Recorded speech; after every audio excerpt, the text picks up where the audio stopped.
Hello, my name is Pastor Andrew. This is my wife, Daisy. Hello. We're happy that you're tuning in with us. And the question that was given to us for this week, and that you guys are really trying to stump us, it is, what does the Bible mean when it talks about male headship in marriage? So thank you for that. And we'll do our best to be helpful to you when it comes to that. And I actually grew up in Seattle, and I didn't really agree with this whole concept growing up, and then when I was an adult and single, I didn't believe in male headship in marriage. I was more of an egalitarian, which is we both have equal roles, and there's just there is no kind of headship, rather, but there's just equality. And then I met Daisy, and Daisy, you weren't really on board with that whole concept. And you actually had a great Bible teacher that helped you to understand God's design and to see the beauty of it. And so for you, what draws you to the biblical design? So the teaching that I received that really helped me to understand the idea of biblical headship is understanding the husband as the accountable leader in the marriage. And that means that he's accountable for the direction of our family and the decision that he makes. But it doesn't mean that we don't talk about, almost everything and make mostly joint decisions. It doesn't mean that he doesn't value my opinion or that we don't have equal value. It just means that in the end, if there's a decision that he needs to make, that he's responsible for that decision and he's responsible for what comes out of that decision. And it really helped me to be able to loosen my grip in the marriage and to empower him to make good decisions for our family, and just to really trust him and know that he has our family's best in mind when he does make decisions. And it's really helped our marriage to operate smoothly and successfully over all the years that we've been married. All right, so it's not, okay, the man's in charge, but rather it's accountable leadership.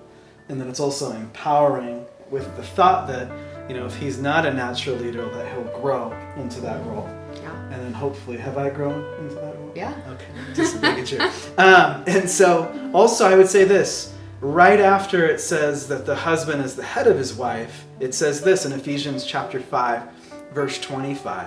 Husbands, love your wives as Christ loved the church and gave himself up for her.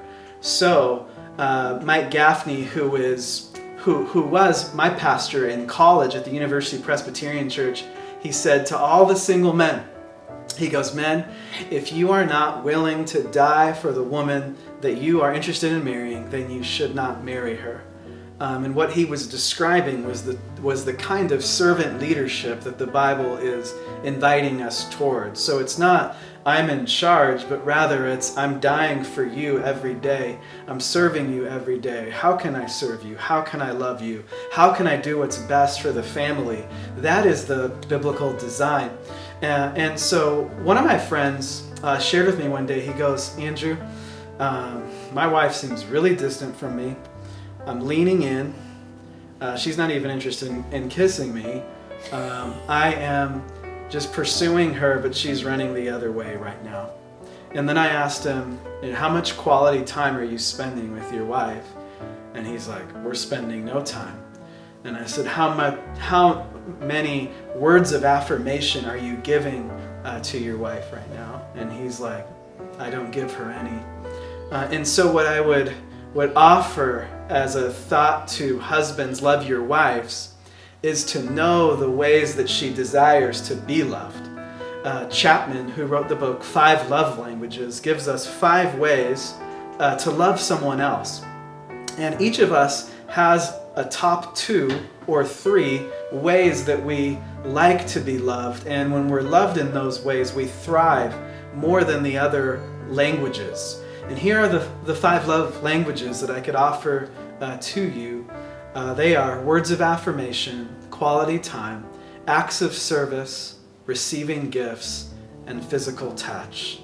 I'll let you guys talk that out to determine, what is my love language? I think I am more physical affection and words of affirmation, and Daisy is definitely acts of service, hands down. And so, husbands, love your wives as Christ loved the church. What that means is accountable servant leadership. We hope that that encourages you in your marriage today. If you are struggling with your marriage, I'd encourage you and invite you to reach out to your pastor or counselor. We believe in the power of healing, coming together to talk things out. And also, if you just are like, there's no way my man could ever grow into this, again, we would encourage counseling with the hope that he would be cooperative and that he would listen to ways that he can grow. Also, if you are single, I think that this is an invitation to wait on the Lord with the kind of person you want to join your life together with. To wait for that man who will treat you well, who will love you well, and who will serve you well.